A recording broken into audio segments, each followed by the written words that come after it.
Hi everyone, let's read another story. Today we'll be reading Corduroy by Don Freemon. This is a favorite of both my girls, and obviously it's a classic, so let's just enjoy it. Corduroy is a bear who once lived in a toy department of a big store. Day after day, he waited with all the other animals and dolls for someone to come along and take them home. The store was always filled with shoppers buying all sorts of things. But no one ever seemed to want a small bear in green overalls.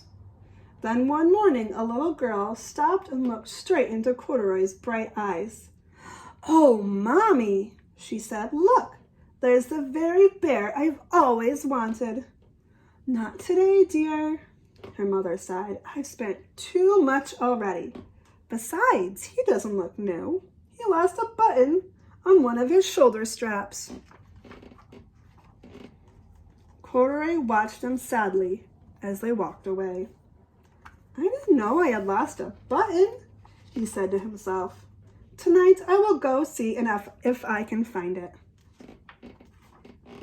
Later that evening, when all the shoppers had gone and the doors were shut and locked, Corduroy climbed carefully down from his shelf and began searching everywhere on the floor for his lost button.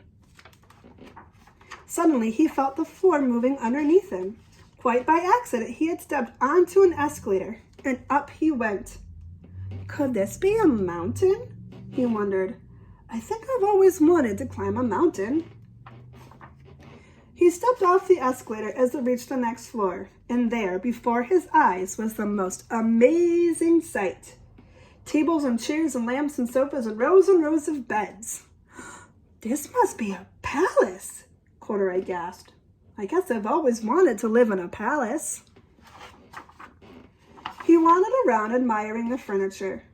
"This must be a bed," he said. "I've always wanted to sleep in a bed." And up he crawled onto a large, thick mattress. All at once he saw something small and round. "Why, here's my button," he cried, and he tried to pick it up, but, like all the other buttons on the mattress, it was tied down tight. He yanked and pulled with both paws until, pop! Off came the button, and off the mattress Corduroy toppled, bang, onto a tall floor lamp. Over it fell with a crash. Corduroy didn't know it, but there was someone else awake in the store. The night watchman was going his rounds on the floor above. When he heard the crash, he came dashing down the escalator. "Now, who in the world did that?" he exclaimed. "Somebody must be hiding around here." He flashed his lights under and over sofas and beds until he came to the biggest bed of all. And there he saw two fuzzy brown ears sticking up from under the cover. "Hello," he said. "How did you get up here?" The watchman tucked Corduroy under his arm and carried him down the escalator and set him on the shelf in the toy department with all the other animals and dolls. Corduroy was just waking up when the first customers came into the store in the morning. And there, looking at him with a wide, warm smile, was the same little girl he'd seen only the day before. "I'm Lisa," she said. You're going to be my very own bear. Last night, I counted what I'd saved in my piggy bank, and my mother said I could bring you home." "Shall I put him in a box for you?" the saleslady asked. "Oh, no, thank you," Lisa answered. She carried Corduroy home in her arms. She ran all the way up 4 flights of stairs into her family's apartment and straight into her own room.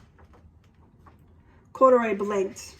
There was a chair and a chest of drawers alongside a girl-sized bed stood a little bed just the right size for him.